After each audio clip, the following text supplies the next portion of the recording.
ಆಯುಷ್ ಟಿವಿಯ ಸಮಸ್ತ ವೀಕ್ಷಕರಿಗೆ ಆಯುರ್ವೇದ ದರ್ಶನ ವಿಶೇಷ ಕಾರ್ಯಕ್ರಮಕ್ಕೆ ಆತ್ಮೀಯ ಸ್ವಾಗತ.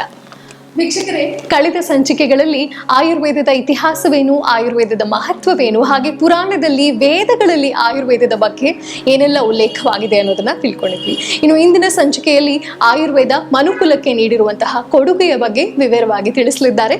ನಮ್ಮೊಂದಿಗಿದ್ದಾರೆ ಆಯುರ್ವೇದ ತಜ್ಞರಾದಂತಹ ಡಾಕ್ಟರ್ ಸನ್ಮತಿ ಬಿ ರಾವ್ ಅವರು. ಕಾರ್ಯಕ್ರಮಕ್ಕೆ ಅವರನ್ನ ಸ್ವಾಗತಿಸೋಣ. ಡಾಕ್ಟರ್, ಕಾರ್ಯಕ್ರಮಕ್ಕೆ ಸ್ವಾಗತ. ನಮಸ್ಕಾರ. ಆಯುರ್ವೇದ ಮನುಕುಲಕ್ಕೆ ಹಾಗೆ ಪ್ರಪಂಚಕ್ಕೆ ಅಪಾರವಾದ ಕೊಡುಗೆ ಕೊಟ್ಟಿದೆ ಅಂತ ನಮ್ಗೆಲ್ಲ ತಿಳಿದಿರೋದೆ. ಅದನ್ನ ನಿಮ್ಮಿಂದ ವಿವರವಾಗಿ ತಿಳಿಯೋದಕ್ಕೆ ನಾವು ಕಾಯ್ತಾ ಇದ್ದೀವಿ. ಹೌದು, ನೀವು ಹೇಳಿದ್ correct. India is called the cradle of civilisation. So ನಮ್ ದೇಶ ಭಾರತ ಬರೀ ಆಯುರ್ವೇದದಲ್ಲ, ಬರೀ ಮೆಡಿಸಿನ್ ಅಂತ ಅಲ್ಲ, ಮ್ಯಾಥ್ಸ್ ಅಲ್ಲಿ ಕಾಂಟ್ರಿಬ್ಯೂಟ್ ಮಾಡಿದೆ. ನಮ್ಮೆಲ್ರಿಗೂ ಗೊತ್ತು, ಆರ್ಯಭಟ್ಟ ಝೀರೋ ಡಿಸ್ಕವರಿ ಇದನ್ನ ಹಿಡಿದು ಕ್ಯಾಲ್ಕ್ಯುಲಸ್, ಟ್ರಿಗ್ನಾಮೆಟ್ರಿ, ಸೊ ಇವಾಗ ಎಸ್ಟ್ರಾನಮಿ, ಸೇಜ್ ಕಾಣದ, ಸೊ ಅವ್ರದ್ದು ಒಂದು ಕಾಂಟ್ರಿಬ್ಯೂಷನ್ ಆಗಿರ್ಬೋದು, ಎಸ್ಟ್ರಾಲಜಿ, ಯೋಗ, ಡೆಂಟಿಸ್ಟ್ರಿ ಇದಾಗಿರ್ಬೋದು, ಅಥವಾ ಒಂದು ಆರ್ಕಿಟೆಕ್ಚರ್ ಆಗಿರ್ಬೋದು. ಸೊ ನಮ್ಮ ಒಂದು ಭಾರತ ದೇಶದ ಒಂದು ಕೊಡುಗೆ ತುಂಬಾ ಅಪಾರವಾಗಿರೋದು. ಸೊ ಇವಾಗ ಹೇಳಬೇಕು, ಬರೀ ಆಯುರ್ವೇದದ್ದು ಮೆಡಿಸಿನ್ ಇಂದ ವರ್ಲ್ಡ್ಗೆ ಏನ್ ಬೆನಿಫಿಟ್ ಆಗಿದೆ ಅಂತ ಹೇಳಬೇಕು ಅಂದ್ರೆ, ಜಸ್ಟ್ ನಾಟ್ ಇವಾಗ ಪ್ರಿವೆಂಟಿವ್ ಮೆಡಿಸಿನ್ ಅಂತ ಹೇಳ್ತೀವಿ. ಸೊ ಆಯುರ್ವೇದದಲ್ಲೂ we have two aims. One is ಸ್ವಸ್ಥಸ್ಯ ಸ್ವಾಸ್ಥ್ಯ ರಕ್ಷಣ, ಆತುರಸ್ಯ ರೋಗನಂತ. ಕಾಯಿಲೆಗಳನ್ನ ನಿವಾರಣೆ ಮಾಡೋ ಒಂದು ಏನೇನು ಇದೆ ಉಪಾಯಗಳು ಅನ್ನೋದನ್ನ ಹೇಳುತ್ತೆ. ಹಾಗೆ ಪ್ರಿವೆಂಟಿವ್ ಮೆಡಿಸಿನ್, ನಮ್ಮ ದೇಹನ ನಾವು ಹೇಗೆ ಕಾಪಾಡ್ಬೋದು, ಸೊ ಅದ್ರ ಬಗ್ಗೆ ಆಯುರ್ವೇದ ಹೇಳುತ್ತೆ. ಸೊ ಅದಲ್ಲದೆ ಬರೀ ಬ್ರಾಂಚಸ್ ಅಂತ ನಾವು ತಗೊಂಡಾಗ ನಮ್ಮಲ್ಲಿ ಅಷ್ಟಾಂಗ ಆಯುರ್ವೇದ ಅಂತ ಹೇಳ್ತೀವಿ. ಸೊ ಕಾಯ ಚಿಕಿತ್ಸಾ ಅಂದ್ರೆ ಜನರಲ್ ಆಗಿ ನಾವು ಅರ್ಥ ಮಾಡ್ಕೊಬೇಕು ಅಂದ್ರೆ ಇಂಟರ್ನಲ್ ಮೆಡಿಸಿನ್, ಅಥವಾ ನಮ್ಗೆ ದಿನನಿತ್ಯದಲ್ಲಿ ಕೆಲವು ಬರೋ ಡಿಸಾರ್ಡರ್ಸ್ ಗಳಾಗಿರ್ಬೋದು, ಮೆಟಬಾಲಿಕ್ ಡಿಸಾರ್ಡರ್ಸ್ ಅಥವಾ bone and joint problems. So ಇವೆಲ್ಲ ಕೂಡ ಈ ಒಂದು ಚಿಕಿತ್ಸೆಯಲ್ಲಿ ಈ ಒಂದು ಅಂಗದಲ್ಲಿ they will explain it. So ಎರಡು ಬರೋದು ಕಾಯ ಬಾಲ. ಬಾಲ ಅಂದ್ರೆ ಪೀಡಿಯಾಟ್ರಿಕ್ಸ್. ಓಕೆ. ಸೊ ನೀವು ಈ ಕಾಂಟ್ರಿಬ್ಯೂಷನ್ಸ್ ಅಲ್ಲಿ ಈ ಬಾಲ ರೋಗಗಳದ್ದು ತುಂಬಾ ಅಪಾರವಾಗಿರೋದು. ದ ಪೀಡಿಯಾಟ್ರಿಕ್ ಫೀಲ್ಡ್ ಇರೋದನ್ನ ಫಸ್ಟ್ ಎಕ್ಸ್ಪ್ಲೋರ್ ಮಾಡಿರೋದೇ ನಮ್ಮ ಆಯುರ್ವೇದ ಟೆಕ್ಸ್ಟ್ ಗಳಲ್ಲಿ. ಕಾಶ್ಯಪ ಸಂಹಿತ ಅಂತ ಇದೆ, ವೃದ್ಧ ಜೀವಕ ತಂತ್ರ, ಕಾಶ್ಯಪ ಸಂಹಿತ. ಇದು this is the first paediatric book that was known to mankind ಅಂತ ಹೇಳ್ಬೋದು.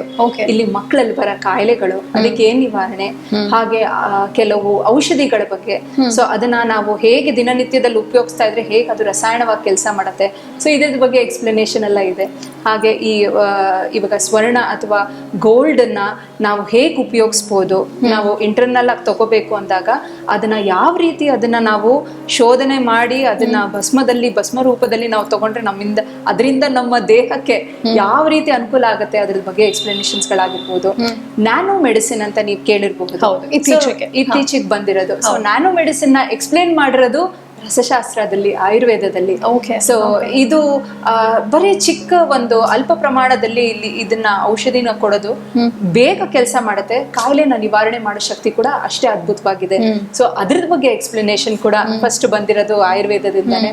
ಸೊ ಕಾಯ ಬಾಲ ಗ್ರಹ ಅಂದ್ರೆ ಮೆಂಟಲ್ ಡಿಸಾರ್ಡರ್ಸ್, ಸೈಕ್ಯಾಟ್ರಿದು ಇರ್ಬೋದು, ಸೈಕ್ಯಾಟ್ರಿಕ್ ಪ್ರಾಬ್ಲಮ್ಸ್, ಅದಕ್ಕೆ ನಾವು ಯಾವ ರೀತಿ ಚಿಕಿತ್ಸೆಗಳು ಮಾಡೋದು, ಇದ್ರ ಬಗ್ಗೆ ಎಕ್ಸ್ಪ್ರೆಷನ್ ಕೂಡ ಇದರಲ್ಲಿ ಆಯುರ್ವೇದದಲ್ಲಿ.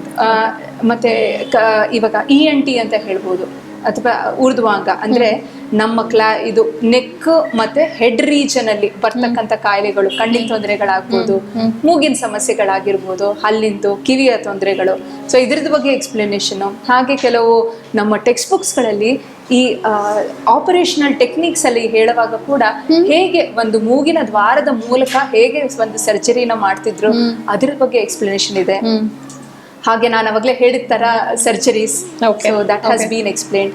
ಹಾಗೆ ಇವಾಗ ಪಾಯ್ಸನ್ಸ್, ಟಾಕ್ಸಿಕಾಲಜಿ, ಅಥವಾ ಈ ಕೀಟಗಳೆಲ್ಲ ಕಚ್ಚಿದಾಗ ಯಾವ ರೀತಿ ಔಷಧಿಗಳು ತಗೊಳ್ಳೋದು. ಅವಾಗ ಎಲ್ಲ ಕಾಡು ಪ್ರದೇಶ ಜಾಸ್ತಿ ಇರ್ತಿತ್ತು. ಸೊ ಹಾವು ಇತ್ಯಾದಿಗಳು ಪ್ರಾಣಿಗಳು ಯಾವಾಗ ಕಚ್ಚುತ್ತೋ ಅದಕ್ಕೆ ಯಾವ ರೀತಿ ಚಿಕಿತ್ಸೆಗಳು ಮಾಡೋದು, ಸೊ ಅದ್ರ ಬಗ್ಗೆ ಎಕ್ಸ್ಪ್ಲನೇಷನ್ ಇರಬಹುದು. ಇನ್ಫೆಕ್ಷನ್ಸು, ಸೊ ಅದ್ರದ್ ಬಗ್ಗೆ ಎಲರ್ಜೀಸ್, ಸೊ ಇದಕ್ಕೆಲ್ಲ treatment, all that has been explained. This is all right that time. ಅದ್ರ ಜೊತೆಗೆ ವಯಸ್ಸಾದ್ಮೇಲೆ ಬರ್ತಕ್ಕಂಥ ಕಾಯಿಲೆಗಳು, ಸೊ ವಯಸ್ಸಾದ್ಮೇಲೆ ಮುಪ್ಪಾದ್ಮೇಲೆ ಬರ್ತಕ್ಕಂಥದ್ದು, ಮಂಡಿ ನೋವಿಂದ ಹಿಡಿದು ದೃಷ್ಟಿ ಕಮ್ಮಿ ಆಗೋದಿರ್ಬೋದು, ಕೂದಲಿಂದ ಸಮಸ್ಯೆಗಳಾಗಿರ್ಬೋದು, ಚರ್ಮದ ಒಂದು ಸಮಸ್ಯೆಗಳಾಗಿರ್ಬೋದು, ಅಥವಾ ದೇಹದ ಒಂದು ಕುಗ್ಗ ಶುರು ಆಗೋದು. ಸೊ ಅದನ್ನೆಲ್ಲ ನಿವಾರಣೆ ಮಾಡಕ್ಕೆ ಯಾವ ರೀತಿದು ಔಷಧಿಗಳು ತಗೊಳ್ಬೇಕು ಅದ್ರ ಬಗ್ಗೆ ಎಕ್ಸ್ಪ್ಲನೇಷನ್. ಹಾಗೆ ಫರ್ಟಿಲಿಟಿ ಬಗ್ಗೆ ಹಲವಾರು ಪುಸ್ತಕಗಳಿದೆ. ಸೊ ಫರ್ಟಿಲಿಟಿನ ಹೇಗ್ ಕಾಪಾಡಬೇಕು, ಯಾವ ರೀತಿಲಿ ಔಷಧಿಗಳನ್ನ ತಗೊಳ್ಬಹುದು, ಮತ್ತೆ ಕಾಯಿಲೆಗಳು ಬಂದಾಗ ಆ ಕಾಯಿಲೆಗಳಿಗೆ ಚಿಕಿತ್ಸೆಗಳು, ಇದೆಲ್ಲ ಆಯುರ್ವೇದದಲ್ಲಿ ಕೊಟ್ಟಿರೋ ಒಂದು ಮಹಾನ್ ಕಾಂಟ್ರಿಬ್ಯೂಷನ್ ಟು ದ ವರ್ಲ್ಡ್ ಅಂತ ಹೇಳ್ಬೋದು. ಜಸ್ಟ್ ನಾಟ್ ದಿಸ್ ಮೆಡಿಸಿನ್ಸ್ ಯಾವ್ದಾವ್ದು ರೀತಿಯಲ್ಲಿ ನಾವು ಅದನ್ನ ಉಪಯೋಗಿಸ್ಬೋದು. ಸೊ ನಿಮ್ಗೆ ಗೊತ್ತಿರೋ ತರ ನಾವು ಚಿಕ್ಕ ವಯಸ್ಸಿಂದಾನು ನಾವು ಮಾತ್ರೆಗಳನ್ನ ನೋಡಿರ್ತೀವಿ. ಆಯುರ್ವೇದದಲ್ಲಿ ಪೌಡರ್ ಅಂದ್ರೆ ಚೂರ್ಣಗಳಿರುತ್ತೆ, ಸೊ ಅದ್ರದ್ದು ಇರುತ್ತೆ, ಅಥವಾ ಸಿರಪ್ ಫಾರ್ಮ್ ಅಲ್ಲಿ ಇರ್ಬೋದು. ಹಾಗೆ mode of administration of medicine ಅಂದ್ರೆ ನಾವು ಔಷಧಿನ ಯಾವ ರೀತಿಯಲ್ಲಿ ತಗೊಳ್ಬಹುದು.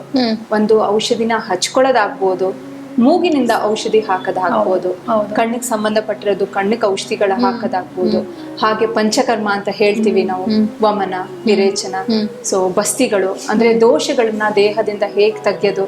ಸೊ ಇವೆಲ್ಲ ಚಿಕ್ಕ ಪುಟ್ಟ ಟೆಕ್ನಿಕ್ಸ್ ಇಂದ ಹಿಡಿದು ಯಾವ ರೀತಿಯಲ್ಲಿ ಒಬ್ಬ ಬರೀ ಔಷಧಿ, ಬರೀ ಚೂರ್ಣ ಮತ್ತೆ ವಟಿಗಳು ಇದನ್ನೆಲ್ಲ ತಗೊಂಡು ಅವನ ಕಾಯಿಲೆನ ಕಮ್ಮಿ ಮಾಡ್ಬೋದು. ಇದೆಲ್ಲ ಕೂಡ ಆಯುರ್ವೇದ ಹೇಳುತ್ತೆ. ನಮ್ಮ ಲೈಫ್ ಸ್ಟೈಲ್ ಅಲ್ಲಿ ಕೆಲವು ಬದಲಾವಣೆಗಳನ್ನ ಮಾಡ್ಕೊಂಡ್ರೆ ನಾವು ರೋಗಗಳಿಂದ ದೂರ ಇರಬಹುದು, ಅದು ಆಯುರ್ವೇದದಲ್ಲಿ ಮೆನ್ಷನ್ ಆಗಿದೆ ಅಂತ. ಸೊ ಅದ್ರ ಬಗ್ಗೆ ತಿಳಿಸ್ಕೊಡಿ ಪ್ಲೀಸ್. ಸೊ ಇವಾಗ ಆಯುರ್ವೇದದಲ್ಲಿ ನಾನು ಹೇಳಿದ ತರ ದೇರ್ ಆರ್ 2 ಡಿವಿಷನ್ಸ್ ನಮ್ಗೆ ಅರ್ಥ ಮಾಡ್ಕೊಳಕ್ ನಾವು ಹೇಳ್ಬೋದು. ಒಂದು ಸ್ವಸ್ಥಸ್ಯ ಸ್ವಾಸ್ಥ್ಯ ರಕ್ಷಣ, ಒಬ್ಬ ಸ್ವಸ್ಥವಾಗಿರೋನು ಅವನ ಒಂದು ಆರೋಗ್ಯನ ಹೇಗ್ ಕಾಪಾಡೋದು ಅನ್ನೋದನ್ನ ಒಂದು ರೆಜಿಮ್ಸ್ ಮೂಲಕ ಒಂದು ಹೇಳ್ತಾರೆ. ಇನ್ನೊಂದು ಆತುರಸ್ಯ ರೋಗನ ಅಂದ್ರೆ ಕಾಯಿಲೆ ಬಂದಾಗ ಅದನ್ನ ಹೇಗ್ ನಿವಾರಣೆ ಮಾಡ್ಬೇಕು ಅದು ಒಂದಿದೆ. ಇವಾಗ ನಮ್ಮ ಆಚಾರ ವಿಚಾರಗಳು ಹೇಗಿರತ್ತೆ ಅಂದ್ರೆ, ನಮ್ಮ ಒಂದು ಆಚಾರ್ಯಗಳು ನಾವು ನಮಗ್ ಗೊತ್ತಿಲ್ದೇನೆ ಎಷ್ಟೊಂದ್ ಸರಿ ದಿನನಿತ್ಯವಾಗಿ ನಾವು ಆಯುರ್ವೇದನ ಪಾಲನೆ ಮಾಡ್ತಿರ್ತೀವಿ. ಎಷ್ಟೊಂದ್ ಜನ ಹೇಳ್ತಾರೆ ನಾನು ಆಯುರ್ವೇದ ತಗೊಳಲ್ಲ ಅಂತ. ಆದ್ರೂ ಇವಾಗ ನಾವು ಒಂದ್ ಎಕ್ಸಾಂಪಲ್ ನಿಮಗೆ ಹೇಳ್ಬೇಕು ಅಂದ್ರೆ, ಯುಗಾದಿ ಟೈಮಲ್ಲಿ ನೀವು ಬೇವು ಎಲ್ಲ ತಿಂತೀರಾ ಅಲ್ವಾ? ರಾಮನವಮಿ ಟೈಮಲ್ಲಿ ನಾವು ಪಾನಕ ಕುಡಿಯೋದು, ಹಾಗೆ ಗಣೇಶ ಚತುರ್ಥಿ ಟೈಮಲ್ಲಿ ಮೋದಕ ತಿನ್ನೋದು, ಹಾಗೆ ನಾವು ಈ ನವರಾತ್ರಿ ಟೈಮಲ್ಲಿ 9 ದಿನ ಕೆಲವರು ಫಾಸ್ಟಿಂಗ್ ಮಾಡ್ತಾರೆ, ಪೂಜೆಗಳು ಮಾಡೋದು. ಸೊ ಅದ್ರ ಜೊತೆಗೆ ಮತ್ತೆ ಇವಾಗ ಹೇಮಂತ ಋತು ಅಥವಾ ನಾವು ಡಿಸೆಂಬರ್ ಟೈಮಲ್ಲಿ ಧನುರ್ಮಾಸ ಟೈಮಲ್ಲಿ ನಾವು ಮಾಡ್ತಕ್ಕಂಥ ಆಚಾರ ವಿಚಾರಗಳು ಇವೆಲ್ಲ ಕೂಡ ಆಯುರ್ವೇದ ಒಂದ್ ರೀತಿಯಲ್ಲಿ ಎಕ್ಸ್ಪ್ಲೇನ್ ಮಾಡಿರೋ ಪದ್ಧತಿಗಳನ್ನ ನಾವು ಫಾಲೋ ಮಾಡ್ತೀವಿ. ಇವಾಗ ನಮ್ಮಲ್ಲಿ 6 ಋತುಗಳಿವೆ. ಸೊ ಹೇಮಂತ, ಶಿಶಿರ, ವಸಂತ, ಗ್ರೀಷ್ಮ, ವರ್ಷ, ಶರತ್ ಅಂತ. ಸೊ ಈ 6 ಋತುಗಳಲ್ಲಿ ನಮ್ಮ ಒಂದು ದೇಹದ್ದು ಹೇಗಿರ್ಬೇಕು ಅಂದ್ರೆ, ನಮ್ಮ ಲೈಫ್ ಸ್ಟೈಲ್ ಹೇಗಿರ್ಬೇಕು ಅಂದ್ರೆ, it should not cause problems to the body. So for example ಇವಾಗ ನಾವು ಸಂಕ್ರಾಂತಿ ಟೈಮಲ್ಲಿ ಎಲ್ಲ ಉಂಡೆಗಳು ತಗೊಳ್ತೀವಿ, ಎಳ್ಳಿನ ಉಂಡೆ ತಗೊಳ್ತೀವಿ, ಡ್ರೈ ಫ್ರೂಟ್ಸ್ ನೆಲ್ಲ ಮಿಕ್ಸ್ ಮಾಡ್ಕೊಂಡು ಉಂಡೆಗಳು ಮಾಡ್ಕೊಂಡು ಈ ಟೈಮಲ್ಲಿ ತಗೊಳ್ತೀವಿ.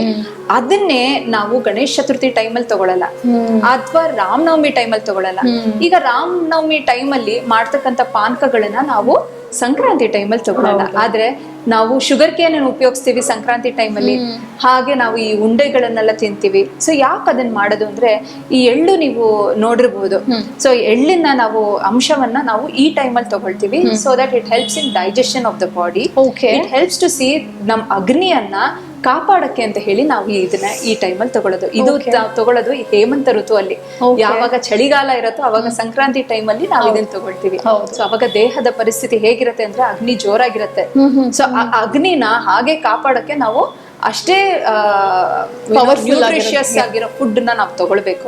ಸೊ ಅವಾಗ ಈ ಡ್ರೈ ಫ್ರೂಟ್ಸ್ ತಗೊಳ್ಳೋ ಟೈಮು ಇದೇ ಇರುತ್ತೆ. ಎಳ್ಳು ತಗೊಳ್ತೀವಿ, ಶುಗರ್ ಕೇನ್ ಪ್ರಾಡಕ್ಟ್ಸ್ ನೆಲ್ಲ ಈ ಟೈಮಲ್ಲಿ ತಗೊಳ್ತೀವಿ. ಸೊ ಅದ್ರದ್ದು ಆದ್ಮೇಲೆ ಬರ್ತಕ್ಕಂಥದ್ದು ಶಿವರಾತ್ರಿ. ಸೊ ಶಿವರಾತ್ರಿ ಟೈಮಲ್ಲಿ ಚಳಿಗಾಲ, ಹಾಗೆ ನಾವು ನಮ್ಮ ದೇಹದಲ್ಲಿ ಕಫದ್ದು ಒಂದು ರೀತಿಯಲ್ಲಿ ಕಫ ಜಾಸ್ತಿ ಆಗಿರುತ್ತೆ. ಸೊ ಅದನ್ನ ನಿಯಂತ್ರಣ ಮಾಡಕ್ಕೆ ಶಿವರಾತ್ರಿ ಟೈಮಲ್ಲಿ ಉಪವಾಸ ಮಾಡೋದಾಗ್ಬೋದು, ಅಥವಾ ರಾತ್ರಿ ಎಲ್ಲ ನಾವು ಜಾಗರಣೆ ಇರೋದಾಗ್ಬೋದು, ಒಂದ್ ರೀತಿಯಲ್ಲಿ ಕಫದೋಷವನ್ನ ನಿಯಂತ್ರಣ ಮಾಡಕ್ಕೆ. ಹಾಗೆ ಅದರ ನಂತರ ಬರೋದು ಯುಗಾದಿ ಹಬ್ಬ. ಯುಗಾದಿ ಹಬ್ಬದಲ್ಲಿ ಬೇವು ಬೆಲ್ಲ, ನಮಗ್ ಇಷ್ಟನೋ ಕಷ್ಟನೋ ನಾವು ಬೇವು ಬೆಲ್ಲನ ಆ ಟೈಮಲ್ಲಿ ತಿಂತೀವಿ. ಅದಕ್ಕೆ ಸ್ಪಿರಿಚುವಲ್ ಒಂದ್ ಸಿಗ್ನಿಫಿಕೆನ್ಸ್ ಇದೆ, ಇಲ್ಲ ಅಂತ ಅಲ್ಲ. ಬಟ್ ಸ್ಪಿರಿಚುವಲ್ ಸಿಗ್ನಿಫಿಕೆನ್ಸ್ ಜೊತೆ ಹೆಲ್ತ್ ಇದ್ದು ನಾವು ಯೋಚನೆ ಮಾಡಿದಾಗ, ಬೇವು ಕಹಿಯಾಗಿರುವಂತ ಪದಾರ್ಥ, ಹಾಗೆ ಬೆಲ್ಲ ಸಿಹಿಯಾಗಿರೋದು.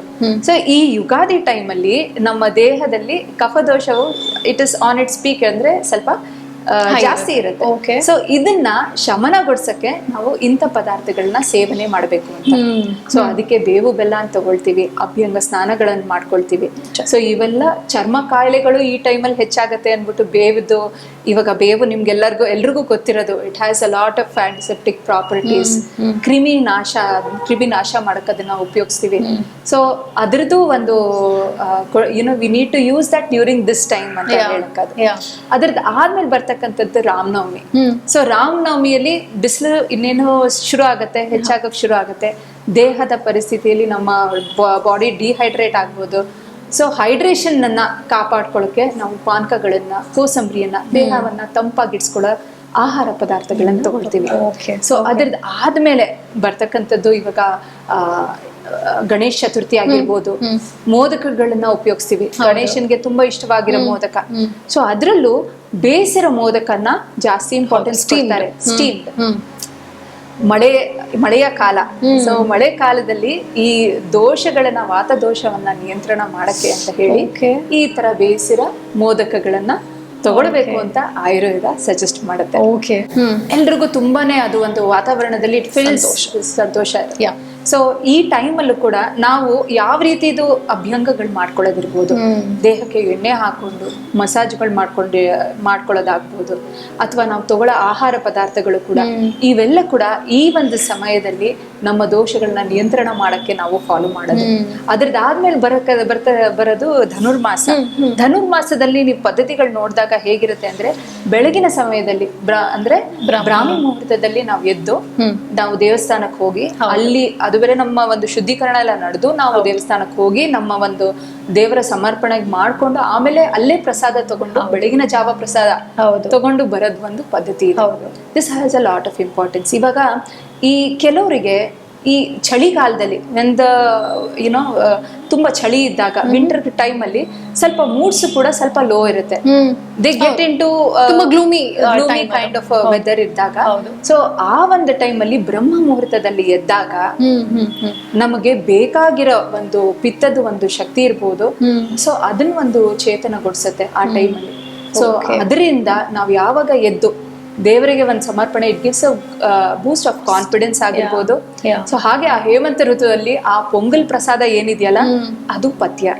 ಸೊ ಆ ಟೈಮಲ್ಲಿ ನಾನು ಹೇಳ್ತಿದ್ದೆ ನಿಮ್ಗೆ, ಇವಾಗ ಸಂಕ್ರಾಂತಿ ಟೈಮಲ್ಲಿ ಹೇಗೆ ಅಗ್ನಿ ಜಾಸ್ತಿ ಆಗುತ್ತೋ, ಹೇಮಂತ ಋತುವಲ್ಲಿ ಅದು ಒಂದು ಶುರು ಆಗಿರುತ್ತೆ. ಸೊ ಅಗ್ನಿನ ನಿಯಂತ್ರಣ ಮಾಡಕ್ಕೆ ಅಂತ ಹೇಳಿ ನಾವು ಪೊಂಗಲ್ನ ತಗೊಳ್ತೀವಿ ಆ ಟೈಮ್. ಸೊ ಇದು ಋತುಚರ್ಯದಲ್ಲಿ ಆಯುರ್ವೇದ ಹೇಗೆ ನಮ್ಗೆ ಗೊತ್ತಿಲ್ದೇನೆ ನಾವು ಫಾಲೋ ಮಾಡ್ತೀವಿ. ಇದು ಸೀಸನ್ಸ್ ಮತ್ತೆ ಫೆಸ್ಟಿವಲ್ಸ್ ಎಕ್ಸ್ಪ್ಲನೇಷನ್ ಇರ್ಬೋದು. ಹಾಗೆ ಹಲವಾರು ಹೋಲಿ ಟೈಮಲ್ಲಿ, ವಸಂತ ಋತುವಲ್ಲಿ ಹೇಗೆ ನಾವು ಎನ್ವಿರಾನ್ಮೆಂಟ್ ಅಲ್ಲಿ ಹೇಗೆ ಚಿಗುರತ್ತೋ ಎಲ್ಲ ಕಡೆ, ಅದೇ ತರ ದೇಹದ ಒಂದು ಪರಿಸ್ಥಿತಿಯಲ್ಲಿ ಕೂಡ ದೇಹದಲ್ಲೂ ಆ ಒಂದು ರಿಜುವಿನೇಷನ್ ಅನ್ನೋದನ್ನ ಆಗ್ತಾ ಇರುತ್ತೆ. ಸೊ ಅದನ್ನ ಸೆಲಿಬ್ರೇಟ್ ಮಾಡಕ್ಕೆ ನಾವು ವಸಂತ, ಇದು ಹೋಲಿ ಆಗಿರ್ಬೋದು, ಅದನ್ನೆಲ್ಲ ಸೆಲಿಬ್ರೇಟ್ ಮಾಡಿ. ಡಾಕ್ಟರ್, ಆಯುರ್ವೇದದ ಬಗ್ಗೆ ನಾವು ಕೇಳಿದ ಕೂಡಲೇ ಅಥವಾ ಆಯುರ್ವೇದ ಚಿಕಿತ್ಸೆ ನಾವು ತಗೊಳ್ತಿದೀವಿ ಅಂದ ಕೂಡಲೇ ಫಸ್ಟ್ ನಮಗೆ ನೆನಪಾಗೋದು ಪಥ್ಯ. ತುಂಬ ಸ್ಟ್ರಿಕ್ಟ್ ಆಗಿ ಡಯಟ್ ಫಾಲೋ ಮಾಡಬೇಕಾಗುತ್ತೆ. ಅದೇ ಬೇರೆ ಮೆಡಿಸಿನ್ ಸಿಸ್ಟಮ್ಸ್ ಅಲ್ಲಿ ಅಥವಾ ಅಲೋಪತಿ ಅಂತ ತಗೊಂಡ್ರೆ ಅಲ್ಲಿ ಸ್ಟ್ರಿಕ್ಟ್ ಡಯಟ್ಸ್ ಏನಿಲ್ಲ, ಬಟ್ ಆಯುರ್ವೇದದಲ್ಲಿ ಇಟ್ ಇಸ್ ವೆರಿ ಸ್ಟ್ರಿಕ್ಟ್ ಅಂತ ಹೇಳ್ತಾರೆ. ಸೊ ಆ ಪಥ್ಯನ ನಾವು ಆಯುರ್ವೇದ ಚಿಕಿತ್ಸೆ ಟೈಮಲ್ಲಿ ಮಾತ್ರ ತಗೊಳ್ಬೇಕಾ, ಅಥವಾ ದಿನನಿತ್ಯದಲ್ಲಿ ಏನಾದ್ರೂ ಒಂದು ಡಯಟ್ ನಾವು ಫಾಲೋ ಮಾಡ್ಬೇಕಾ? ಸೊ ಆಯುರ್ವೇದದಲ್ಲಿ ಪಥ್ಯ ಅನ್ನೋದು ಒಂದು ವರ್ಡ್ ಮೀನಿಂಗ್ಗೆ ಅರ್ಥನ ಹೇಗಿದೆ ಅಂದ್ರೆ, ಒಂದು ಪಥದಲ್ಲಿ ನಡೆಯೋದು ಅಥವಾ ಒಂದು ಕರೆಕ್ಟ್ ಆಗಿರೋ ಒಂದು ದಾರಿಯಲ್ಲಿ ನಡೆಯೋದು. ಸೊ ಇದು ಯಾವ ರೀತಿ ಇದು ದಾರಿ ನಮ್ಮ ಆರೋಗ್ಯನ ಕಾಪಾಡುವಂತ ಒಂದು ಒಳ್ಳೆ ದಾರಿ. ಅಪಥ್ಯ ಅಂದ್ರೆ ಯಾವ ತರ ಆಹಾರ ತಗೊಳ್ತೀವೋ ಅದು ರೋಗವನ್ನ ಇನ್ನ ಜಾಸ್ತಿ ಮಾಡ್ತಕ್ಕಂಥದ್ದು. ಸೊ ಅದು ಅಪಥ್ಯ ಆಗುತ್ತೆ. ಸೊ ಇವಾಗ ಕೆಲವ್ರಿಗೆ ತುಂಬಾ ಡೌಟ್ ಇರತ್ತೆ, ಆಯುರ್ವೇದದಲ್ಲಿ ಯಾವಾಗ್ಲೂ ಪಥ್ಯ ಒಂದಿರತ್ತೆ ಅನ್ನೋದನ್ನ. ಸೊ ಆಯುರ್ವೇದದಲ್ಲಿ ಪಥ್ಯ ಅನ್ನೋದ್ಕಿಂತ ಆ ಪಥ್ಯನ ಹೇಳಕ್ಕೆ ಕಾರಣಗಳಿರತ್ತೆ. ಒಂದು ಕಾಯಿಲೆನೆ, ಫಾರ್ ಎಕ್ಸಾಂಪಲ್ ಇವಾಗ ನಿಮ್ಗೆ ಸುಮ್ನೆ ಅರ್ಥ ಮಾಡಿಸ್ಬೇಕು ಅಂತ, ಯಾರಿಗಾದ್ರೂ ಗ್ಯಾಸ್ಟ್ರೈಟಿಸ್ ಪ್ರಾಬ್ಲಮ್ ಇದ್ರೆ ಅವ್ರಿಗೆ ಸಾಮಾನ್ಯವಾಗಿ ನಾವ್ ಹೇಳ್ತೀವಿ ಉಪ್ಪು ಹುಳಿ ಖಾರ ಜಾಸ್ತಿ ತಗೋಬೇಡಿ, ಟೈಮ್ ಸರಿಯಾಗಿ ಊಟ ಮಾಡೋದು. ಸೊ ಇದು ಕೂಡ ಪಥ್ಯನೇ ಆಗತ್ತೆ. ಸೊ ಅದ್ರ ಜೊತೆಗೆ ಅವರು ಔಷಧಿನೇ ತಗೊಳ್ಳುವಾಗ ಅವ್ರಿಗೆ ಆರೋಗ್ಯನ ಕಾಪಾಡಕ್ಕೆ ಅದು ಕೂಡ ಹೆಲ್ಪ್ ಆಗುತ್ತೆ ಅಂತ. Okay. ಸೊ ಇವಾಗ ಈ ಪಥ್ಯದ್ದು ಒಂದು ಚಿಕ್ಕ ಕಥೆನ ಹೇಳ್ತೀನಿ. Okay, ಸೊ ಒಬ್ಬ ರಾಜ ಇದ್ದ. ಸೊ ಈ ರಾಜ ಅವನ್ಗೆ ಒಂದು ಕಾಯಿಲೆ ಬಂದಿತ್ತು. ಆ ಕಾಯಿಲೆ ತುಂಬಾ ಘೋರವಾಗಿದ್ದ ಕಾಯಿಲೆ. ಇಷ್ಟು ಜನ ವೈದ್ಯರು ಬಂದ್ರು, ಅವ್ನ್ಗೆ ಏನ್ ಮಾಡಿದ್ರು ಆ ಕಾಯಿಲೆನ ಕಡಿಮೆ ಮಾಡಕ್ ಆಗ್ಲಿಲ್ಲ. ಆಮೇಲೆ ಒಬ್ಬ ವೈದ್ಯ ಬರ್ತಾನೆ. ಅವ್ನ್ ಹೇಳ್ತಾನೆ, ನೀನ್ ನನ್ ಜೊತೆ ಕೂತ್ಕೊಂಡು 1-2 ದಿನ ನಾನು ನಿನ್ ಜೊತೆ ಇರ್ತೀನಿ, ನಿನ್ ಕಾಯಿಲೆಗೆ ಏನ್ ಕಾರಣ ಅಂತ ನಾನು ಕೂತ್ಕೊಂಡು ನೋಡ್ತೀನಿ, ಅದಾದ್ಮೇಲೆ ನಾನಿಗ್ ಹೇಳ್ತೀನಿ ಏನ್ ಮಾಡೋದು ಅಂತ ಹೇಳ್ತಾನೆ. ವೈದ್ಯ ಅವನ ಜೊತೆ ಕೂತ್ಕೊಳ್ತಾನೆ. ರಾಜ ಏನೇನ್ ಕೆಲಸ ಮಾಡ್ತಿದ್ನೋ ಎಲ್ಲ 1-2 ದಿನ ನೋಡ್ತಾನೆ. ಅದ್ರದಾದ್ಮೇಲೆ ಬರೇ ಆ ಒಂದು ದಿನಚರ್ಯದಲ್ಲಿ ಅವನು ಒಂಚೂರು ಚೇಂಜಸ್ಗಳನ್ನ ಮಾಡ್ಕೊಡ್ತಾನೆ. ಆಹಾರದಲ್ಲಿ ಇದನ್ನ ತಗೊಳ್ಳಿ, ಇದನ್ನ ನೀವು ಸ್ಟಾಪ್ ಮಾಡಿ. ಸೊ ಅಷ್ಟೇ ಮಾಡ್ಬಿಟ್ಟು ಅವನು ಕಾಯಿಲೆನ ಕಮ್ಮಿ ಮಾಡ್ತಾನೆ. ಸೊ ಅವನು ರಾಜನ್ ತುಂಬಾ ಖುಷಿ ಆಗತ್ತೆ, ನೀನ್ ಎಷ್ಟು ಒಳ್ಳೆ ವೈದ್ಯ, ನನ್ಗೇನೋ ಔಷಧಿಗಳಿದ್ರೇನೆ ನೀನು ನನಗ್ ವಾಸಿ ಮಾಡ್ಕೊಟ್ಟೆ ಅಂತ ಹೇಳಿ ಅವನಿಗೆ ಎಲ್ಲಾ ಪುರಸ್ಕಾರಗಳೆಲ್ಲ ಕೊಡ್ತಾನೆ. ಆಮೇಲೆ ವೈದ್ಯ ಹೇಳ್ತಾನೆ, ನೀವು ನನ್ನನ್ ನೋಡಿ ಹಿಂಗ್ ಹೇಳ್ತೀರಾ, ನೀವಿನ್ನ ನನ್ನ ಅಣ್ಣನ್ ನೋಡ್ಬೇಕು. ಅಣ್ಣ ನೀವು ಏನ್ ತಿಂತಿದ್ದೀರಾ, ನಿಮಗ್ ಏನ್ ಕಾಯಿಲೆ ಬರತ್ತೆ ನೆಕ್ಸ್ಟ್ ಅನ್ನೋದು ಕೂಡ ಹೇಳ್ತಾರೆ ಅಂತ. ಸೊ ಇದಕ್ಕೆ ಜಸ್ಟ್ ಏನು ಅಂದ್ರೆ, ನಾವ್ ಏನ್ ಆಹಾರ ತಗೊಳ್ತಾ ಇದೀವಿ, that becomes the future for our problems. So ಕೆಲವು ಸಲ ಅದು ನಮ್ಗೆ ಗೊತ್ತಾಗತ್ತೆ, ಎಸಿಡಿಟಿ ಅದೆಲ್ಲ ಕಾರಣ. ನಾವು ಹೌದು, ನಾನು ಟೈಮ್ ಸರಿಯಾಗಿ ಊಟ ಮಾಡಿರ್ಲಿಲ್ಲ, ಉಪ್ಪು ಹುಳಿ ಖಾರ ಎಲ್ಲ ಜಾಸ್ತಿ ತಿಂತೀನಿ, ಅಸಿಡಿಟಿ ಬಂದಿದೆ. ಕೆಲವು ಸಲ ನಮಗ್ ಗೊತ್ತಿಲ್ಲದೆ ನಾವು ಫಾಲೋ ಮಾಡ್ತಾ ಇರೋದ ಆಹಾರದ ಪದ್ಧತಿಗಳೇ ನಮಗ್ ಮುಂದಿನ ಕಾಯಿಲೆಗಳಿಗೆ ಅದೇ ಒಂದು ಕಾರಣ ಆಗುತ್ತೆ. ಸೊ ಆಯುರ್ವೇದ ಅದನ್ನ ನೋಡ್ಕೊಂಡು ಮೊದ್ಲಿಂದಾನೇ ಎಚ್ಚರಿಕೆಯಿಂದ ಇರೋದು, ಅದನ್ನ ಒಂದು ಡಯಟ್ರಿ ರೂಲ್ಸ್ ಅನ್ನೋದನ್ನ ಒಂದು ಬೇಸಿಸ್ ಆಗಿ ಒಂದು ಹೇಳಿದ್ದಾರೆ. ಸೊ ಯಾವ ರೀತಿ ಇದೆ ಅನ್ನೋದು, ಸೊ ಆಯುರ್ವೇದದಲ್ಲಿ ಇವಾಗ ನಾವೇನ್ ಆಹಾರ ತಿಂತೀವಲ್ಲ ಅದು ಷಡ್ರಸ ಯುಕ್ತವಾಗಿರ್ಬೇಕು. ಅಂದ್ರೆ ಮಧುರ, ಅಮ್ಲ, ಲವಣ, ಕಟು, ತಿಕ್ತ, ಕಷಾಯ ಎಲ್ಲಾ ರಸಗಳು ಇರಬೇಕು. ನಾವು ಆಹಾರನ ಏನ್ ತಗೊಳ್ತೀವೋ ಅದು ನಾವು ಅಗ್ನಿಯನ್ನ ನಾವು ರೆಸ್ಪೆಕ್ಟ್ ಕೊಟ್ಟು ಅದನ್ನ ನಾವು ತಿನ್ಬೇಕಾಗಿರೋ ಒಂದು ಆಹಾರ. ಸೊ ಒಂದ್ ಜಾಗದಲ್ಲಿ ಕೂತ್ಕೊಬೇಕು. ಇವಾಗ ನಾವು ಅದನ್ನ ಮಾಡಲ್ಲ. ಸೊ ಸ್ನಿಗ್ಧವಾಗಿರೋ ಭೋಜನ ಅಂದ್ರೆ ಆಹಾರ ತುಂಬಾ ಗಟ್ಟಿಯಾಗಿ ತುಂಬಾ ಡ್ರೈ ಆಗಿರೋ ಫುಡ್ ಇರಬಾರ್ದು. It should be a little moisturous, ಅಥವಾ ಅದಕ್ಕೆ ಸ್ವಲ್ಪ ತುಪ್ಪ ಹಾಕಿರೋದು. Should be a little not very liquid, semi liquid ತರ ಅಲ್ಲ, ಬಟ್ ಸೆಮಿ ಸಾಲಿಡ್ ಅಂತ ಫುಡ್ ನ ನಾವು ತಗೊಳ್ಬೇಕು, which is very unctuous for the body, so that it gets digested well. ಹಾಗೆ ನಾವು ತಿನ್ನವಾಗ ನಾವು ಯಾರ ಜೊತೆನೂ ಬೇರೆಯವ್ರ ಜೊತೆ ಮಾತಾಡೋದಾಗ್ಲಿ ಅಥವಾ ಆ ಥರದ್ದು ಮಾಡದೆ ನಾವು ಆಹಾರದ ಮೇಲೆ ಕಾನ್ಸಂಟ್ರೇಟ್ ಮಾಡಬೇಕು, ಮೈಂಡ್ಫುಲ್ ಆಗಿ ತಿನ್ಬೇಕು. ಸೊ ಕೆಲವು ಸಲ ಮಾತಾಡುವಾಗ, ಆರ್ಗ್ಯುಮೆಂಟ್ ಮಾಡುವಾಗ, ಟಿವಿ ನೋಡುವಾಗ ನಾವು ತಿಂತೀವಿ, ಅದು ಯಾವ ರೀತಿ ನಮ್ಗೆ ಪ್ರಭಾವ ಬಿಡ್ತಾ ಇದೆ ನಾವು ಅದನ್ನ ಚೆಕ್ ಮಾಡಲ್ಲ. ಸೊ ತಿನ್ನೋವಾಗೆಲ್ಲ ಜೊತೆಗೆ ತಿನ್ಬೇಕು. ಸೊ ಇವೆಲ್ಲ ಹಲವಾರು ತುಂಬಾ ಸುಂದರವಾಗಿರೋ ಕೆಲವು ರೂಲ್ಸ್ಗಳಿವೆ. ಸೊ ಇದಕ್ಕೆಲ್ಲದಕ್ಕೂ ಒಂದು ಕಾರಣ ಇದೆ. ಸೊ ಅದಲ್ಲದೆ ಇವಾಗ ನಾವು ಆಹಾರ ತಗೊಳ್ಳುವಾಗ ನನಗೆ ಹೇಗೆ ಗೊತ್ತಾಗುತ್ತೆ ನಾನು ಎಷ್ಟು ಆಹಾರ ತಿನ್ಬೇಕು, ಒಬ್ಬ ಮನುಷ್ಯನ್ಗೆ ಹೇಗೆ ಗೊತ್ತಾಗತ್ತೆ ಅನ್ನೋದನ್ನ ಒಂದು ಹೇಳಿದ್ದಾರೆ.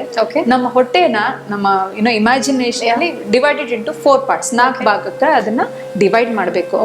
2 ಭಾಗನ ಸಾಲಿಡ್ ಫುಡ್ ಅಲ್ಲಿ ಫಿಲ್ ಮಾಡ್ಕೋಬೇಕು. 1 part ಲಿಕ್ವಿಡ್ ಫುಡ್ ಮತ್ತೆ ಇನ್ನೊಂದು ಪಾರ್ಟ್ ಏರ್ ಅಂತ ನಾವು ಇಮ್ಯಾಜಿನ್ ಮಾಡ್ಕೊಂಡು we have to leave it. So this is the amount of food that a person has to have.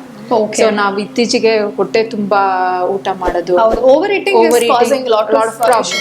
So ಇವೆಲ್ಲ ಕೂಡ ಆಯುರ್ವೇದದಲ್ಲಿ ಹೇಳಿದೆ. ಎಷ್ಟು ಸಲ ಊಟ ಮಾಡಬೇಕು, ಆಯುರ್ವೇದದ ಪ್ರಕಾರ 2 ಅಥವಾ ಕೆಲವು ಸಲ 3 ಸೊ ಟೈಮ್ ಊಟ ಮಾಡಬೇಕು ಅನ್ನೋದಿದೆ. ಸರ್, ಹಾಗಾದ್ರೆ ಎವ್ರಿ ಮೀಲ್ ಅಲ್ಲಿ 1 part ಆಫ್ ಲಿಕ್ವಿಡ್ ಇರ್ಲೇಬೇಕು ಅಂದ್ರೆ ನೀವು ನೀರನ್ನ ಬಿಟ್ಟು ಬೇರೆ ಲಿಕ್ವಿಡ್ ಬಗ್ಗೆ ಮಾತಾಡ್ತಿದ್ದೀರಲ್ಲ? ಅಲ್ಲ, ಲಿಕ್ವಿಡ್ ಅಂದ್ರೆ ಸೆಮಿ, ಇವಾಗ ನಾವ್ ಏನ್ ಊಟ ಮಾಡ್ತಾ ಇದೀವೋ it should not be completely solid. There should be ಸ್ನಿಗ್ಧವಾಗಿರ್ಬೇಕು, ಉಷ್ಣವಾಗಿರ್ಬೇಕು. ಭೋಜನ ಅಂದ್ರೆ ಸ್ವಲ್ಪ ಬಿಸಿಯಾಗಿರ್ಬೇಕು, ಹಾಗೆ ಒಂದು ಸ್ನಿಗ್ಧಾಂಶ ಇರಬೇಕು. ಇಟ್ ಶುಡ್ ಬಿ ವೆರಿ ತುಪ್ಪವನ್ನ ಹಾಕಿರೋದು, ಆಯಿಲಿ ಆಗಿರ್ಬೇಕು ಸ್ವಲ್ಪ ಫುಡ್. ಆಯಿಲಿ ಅಂತ ಅಂದಾಗ ಆಯಿಲ್ ಅಲ್ಲಿ ಫ್ರೈ ಮಾಡಿ ತಗೊಂಡ್ರೆ ಆಹಾರ ಅಲ್ಲ, ಅದೇ ತುಪ್ಪವನ್ನ ಆಡ್ ಮಾಡ್ಕೊಂಡು ಆಹಾರನ ಸೇವನೆ ಮಾಡೋದು. ನೀವು 4 divisions ಮಾಡಿದಾಗ ಅಲ್ಲಿ ಲಿಕ್ವಿಡ್ ಫಾರ್ಮ್ ಇರಬೇಕು. ಲಿಕ್ವಿಡ್ ಫಾರ್ಮ್ ಅಂತ ಹೇಳಿದಾಗ ಇವಾಗ ನಾವು ತಿನ್ನೋ ಪದಾರ್ಥಗಳಲ್ಲೂ ಲಿಕ್ವಿಡ್ ಅಂದಾಗ ಇವಾಗ ಮಜ್ಜಿಗೆ ಆಗಿರ್ಬೋದು, ಅಥವಾ ರಸಮ್ ಆಗಿರ್ಬೋದು, ಸಾಂಬಾರಲ್ಲಿರೋ ಲಿಕ್ವಿಡ್ ಆಗಿರ್ಬೋದು. So all of this come into account. ಅಥವಾ ಮಜ್ಜಿಗೆ ಕುಡಿಯೋದಾಗಿರ್ಬೋದು. So all of this is how it has to be characterized. So ಇದು ಒಂದು ಪಾರ್ಟ್ ಆದ್ರೆ ಇವಾಗ 4 parts of the stomach ಹೇಳಿದೆ. 2 ಟೈಮ್ ಅಲ್ಲಿ ಆಯುರ್ವೇದ ಟೆಲ್ಸ್ ಭೋಜನ 2 ಟೈಮ್ ಅಲ್ಲಿ ಇದ್ರೆ ಬೆಸ್ಟ್ ಅಂತ. ನಮ್ಮಲ್ಲಿ ಒಂದು ಗಾದೆ ಇದೆ, 1 ಸಲ ತಿನ್ನೋನು ಯೋಗಿ, 2 ಸಲ ತಿನ್ನೋನು ಭೋಗಿ, 3 ಹೊತ್ತು ತಿನ್ನೋನು ರೋಗಿ, 4 ಹೊತ್ತು ತಿನ್ನೋನ ಎತ್ಕೊಂಡು ಹೋಗಿ. So that means to say food also has to be limited.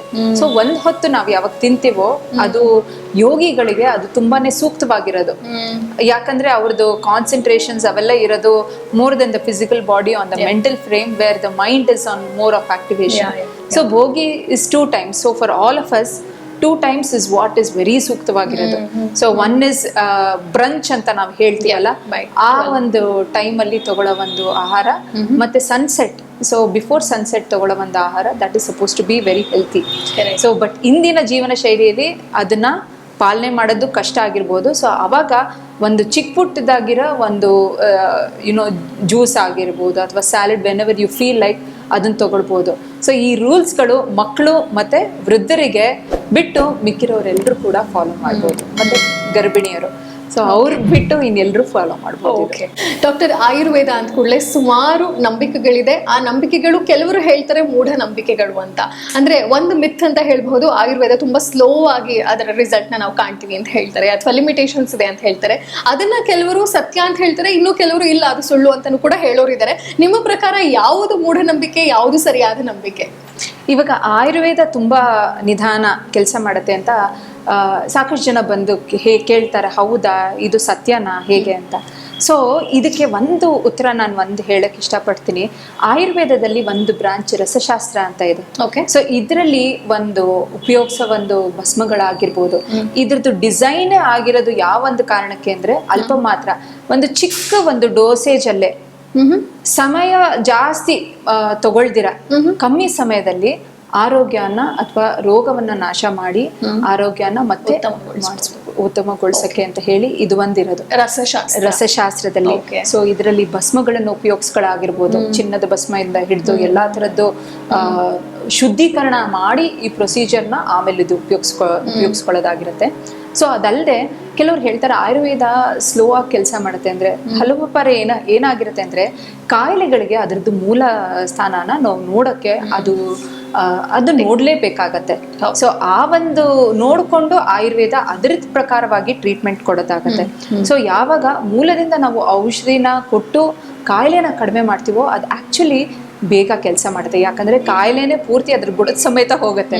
So that is suppose to be a very genuinely ಮಾಡಬೇಕಾಗಿರೋ ಒಂದು ಟ್ರೀಟ್ಮೆಂಟ್ ಅಂದ್ರೆ ಆ ರೀತಿಯಲ್ಲಿ ಕೆಲಸ ಮಾಡಬೇಕಾಗಿರೋದು. ಸೊ ಆಯುರ್ವೇದ ಆ ರೀತಿಯಲ್ಲಿ ಕೆಲಸ ಮಾಡುತ್ತೆ. ಮತ್ತೆ ಹಲವು ಬಾರಿ ನಮ್ಮಲ್ಲಿ ತುಂಬಾ ನಿಧಾನ ಅಂತ ಹೇಳೋದಲ್ಲ, ಇವಾಗ ಸರ್ವೇ ಸಾಮಾನ್ಯ, ಇವಾಗ ಜ್ವರ ಬರೋದಾಗೋದು, ನೆಗಡಿ, ತಲೆನೋವು, ಕೆಮ್ಮು, ಶೀತ, ಸೊ ಹೊಟ್ಟೆ ನೋವು, ಇದಕ್ಕೆಲ್ಲ ನಮಗೆ ಏನು ಸ್ಲೋ ಆಗಿ ಕೆಲಸ ಮಾಡ್ತಕ್ಕಂಥದ್ದು ಔಷಧಿಗಳು ಆ ಥರದ್ದಿರಲ್ಲ. ಇವಾಗ ಕಾಯಿಲೆ ಎಷ್ಟು ಗಂಭೀರವಾಗಿದೆ ಅನ್ನೋದನ್ನ ನೋಡೋದು ಮುಖ್ಯ ಆಗತ್ತೆ. ತುಂಬಾ ಕ್ರಾನಿಕ್ ಆಗಿರೋ ಕೆಲವು ಪ್ರಾಬ್ಲಮ್ಗಳಿಗೆ they will need medication, they will need time for the body to recoup and get back. So ಅದು ಕೂಡ ಒಂದು ಇಂಪಾರ್ಟೆಂಟ್ ಆಗುತ್ತೆ. ಸೊ ಅದನ್ನ ನಿಧಾನ ಅಂತ ತಗೊಳಕ್ಕಾಗಲ್ಲ, ಬಟ್ ಆಕ್ಚುಲಿ ದೇಹ ಅದನ್ನ ಬೇಗ ನಿವಾರಣೆ ಮಾಡ್ಕೊಳ್ತಾ ಇದೆ ಅನ್ನೋದನ್ನ ನಮಗೆ ಗೊತ್ತಾಗುತ್ತೆ. ಸೊ ಬೇಸಿಕಲಿ ಹಾಗಾದ್ರೆ ಪ್ರಾಬಬ್ಲಿ ಇರ್ಬೋದು ಅಲೋಪತಿ ಅಥವಾ ಬೇರೆ ಮೆಡಿಸಿನ್ ಸೈನ್ಸ್ ಅಲ್ಲಿ ನಾವು, ಸೊ ನಮಗನ್ಸುತ್ತೆ ಅವರು ಪೇನ್ ಕಿಲ್ಲರ್ಸ್ ನ ಕೊಟ್ಟಿದ ತಕ್ಷಣ ಓಕೆ ಕಡಿಮೆ ಆಗಿದೆ ಅಂತ, ಅದಕ್ಕೂ ಇರ್ಬೋದು. ಎಲ್ಲಾ ಚಿಕಿತ್ಸೆನೂ ಕೂಡ ಅವರು ರೂಟಿಂದ ತೆಗೆಯುವಾಗ ಟೈಮ್ ತಗೊಳುತ್ತೆ, ಅಂದ್ರೆ ಅದು ಶಮನಗೊಳ್ತಾ ಇರುತ್ತೆ, ಆದ್ರೆ ನಾವು ಅದನ್ನ ನಂಬಬೇಕು ಅಷ್ಟೇ. ಆದ್ರೆ ಈ ಪೇನ್ ಕಿಲ್ಲರ್ಸ್ ನ ಕೊಟ್ಬಿಟ್ಟು ನಮಗೆ ಸಮಾಧಾನ ಮಾಡ್ತಾರೆ, ಓ ಸಡನ್ ಆಗಿ ನಂಗೆ ನೆಕ್ಸ್ಟ್ ಡೇ ಬೆಳಗ್ಗೆನೆ ಎಲ್ಲ ಕಡಿಮೆ ಆಯ್ತು ಅಂತ, ನಾವು ಅದನ್ನ ದಟ್ ಇಸ್ ಅ ಮಿತ್ ಅನ್ಸುತ್ತೆ. ಹಾಗಾದ್ರೆ ಅದು ಮೂಢನಂಬಿಕೆ ಅನ್ಸುತ್ತೆ. ಆಯುರ್ವೇದದಲ್ಲಿ ನಾವು ಕೆಲವು ಔಷಧಿಗಳನ್ನ ವೇದನಾಶಕ ಔಷಧಿ ಅಂತ ಹೇಳ್ತೀವಿ. ವೇದ ಅಂದ್ರೆ ಪೇನು. ಸೊ ಪೇನನ್ನ ನಾಶ ಮಾಡೋದು, ಕಡಿಮೆ ಮಾಡ್ತಕ್ಕಂಥದ್ದು. ಇವಾಗ ಸಾಮಾನ್ಯವಾಗಿ ಉಪಯೋಗಿಸೋ ಶುಂಠಿ ಆಗಿರ್ಬೋದು, ಹಿಂಗಾಗಿರ್ಬೋದು. ಇವಾಗ ಕೆಲವರಿಗೆ ತಲೆನೋವು ಬರುತ್ತೆ. ಸೊ ತಲೆನೋವು ಟೈಮಲ್ಲಿ ಅವ್ರು ಶುಂಠಿನ ತೇದ್ಬಿಟ್ಟು ತಲೆಗೆ ಹಚ್ಕೊಳ್ತಾರೆ, ನೋವು ಕಮ್ಮಿ ಆಗತ್ತೆ. ಸೊ ಅದು ಒಂದಾಗಿರುತ್ತೆ. ಹಿಂಗು ತುಂಬಾ ಒಂದು ಹೊಟ್ಟೆ ನೋವಲ್ಲಿ ನರಳ್ತಾ ಇರುವಾಗ ಎಸ್ಪೆಷಲಿ ಹೆಣ್ಮಕ್ಳಿಗೆ ಬರೇ ಒಂದು ಚಿಟಿಕೆ ಹಿಂಗು ಮತ್ತೆ ಬಿಸಿನೀರ್ ಜೊತೆ ಮಿಕ್ಸ್ ಮಾಡಿ ಅದನ್ನ ಯಾವಾಗ ಕೊಡ್ತಾರೋ ಆ ನೋವನ್ನ ಕಮ್ಮಿ ಮಾಡುತ್ತೆ. ಇದನ್ನ ನಾನು ಹೇಳ್ತಾ ಇರೋದು ನಮ್ಮ ಅಡುಗೆ ಮನೆಯಲ್ಲೇ ಸಿಗೋ ಕೆಲವು ಪದಾರ್ಥಗಳು. ಸೊ ಆಯುರ್ವೇದ ಸ್ಲೋ ಅಥವಾ ಆಯುರ್ವೇದದಲ್ಲಿ ಈ ಥರದಿಲ್ಲ ಅನ್ನೋದು ತಪ್ಪಾಗುತ್ತೆ. ಆಯುರ್ವೇದದಲ್ಲಿ ಕ್ವೈಟ್ ಸಮ್ ಎಕ್ಸ್ಪ್ಲನೇಷನ್ಸ್ಗಳಿದೆ, ಆದ್ರೆ ಆಯುರ್ವೇದ ಕೆಲಸ ಮಾಡೋದು ಬೇರೆ ರೀತಿಯಲ್ಲಿ. ಆಯುರ್ವೇದದಲ್ಲಿ ನಾವು ಪಂಚಮಹಾಭೂತ ಸಿದ್ಧಾಂತಗಳನ್ನ ತಲೆನಲ್ಲಿ ಇಟ್ಕೊಂಡು ಒಂದು ಕಾಯಿಲೆನ ನೋಡಿ ಆ ರೀತಿಯಲ್ಲಿ ಚಿಕಿತ್ಸೆ ಕೊಡ್ತೀವಿ. ಅಥವಾ ನಿಧಾನ ಪರಿವರ್ಜನ, ಇವಾಗ ಕಾಯಿಲೆ ಯಾವ ಕಾರಣದಿಂದ ಬಂದಿದ್ಯೋ ಆ ಕಾರಣ ಮೊದಲನೇದಾಗಿ ಅದನ್ನ ಕಮ್ಮಿ ಮಾಡಿಸಿ ಅದನ್ನ ಸ್ಟಾಪ್ ಮಾಡಿ ಆಮೇಲೆ ನಾವು ಆಯುರ್ವೇದದ್ದು ಟ್ರೀಟ್ಮೆಂಟ್ ಕೊಡ್ತೀವಿ. ಹಾಗಾದ್ರೆ ಆಯುರ್ವೇದ ನಿಧಾನವಾಗಿ ಕೆಲಸ ಮಾಡುತ್ತೆ ಅನ್ನೋದು ಒಂದು ಮೂಢನಂಬಿಕೆ, ಹಾಗೆ ಅದು ಎಕ್ಸ್ಪೆನ್ಸಿವ್ ಅನ್ನೋದಕ್ಕೆ ಅದು more than the worth of it ಅಂತಾನು ಕೂಡ ಡಾಕ್ಟರ್ ಹೇಳ್ತಾ ಇದ್ರು. ಆಯುರ್ವೇದದ ಬಗ್ಗೆ ಇನ್ನೂ ಬಹಳಷ್ಟು ವಿಚಾರಗಳನ್ನ ತಿಳ್ಕೊಳ್ಳೋದಿದೆ. Doctor, thank you so much ಈ ಸಂಚಿಕೆಯಲ್ಲಿ ನಮಗೆ ಎಷ್ಟು ಉಪಯುಕ್ತ ಮಾಹಿತಿಯನ್ನ ತಿಳಿಸ್ಕೊಟ್ಟಿದ್ದಕ್ಕೆ. ಧನ್ಯವಾದಗಳು.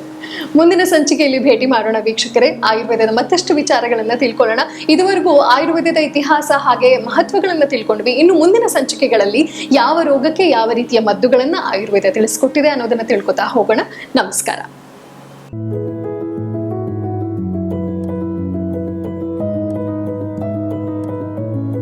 Click on the bell icon to watch our latest videos.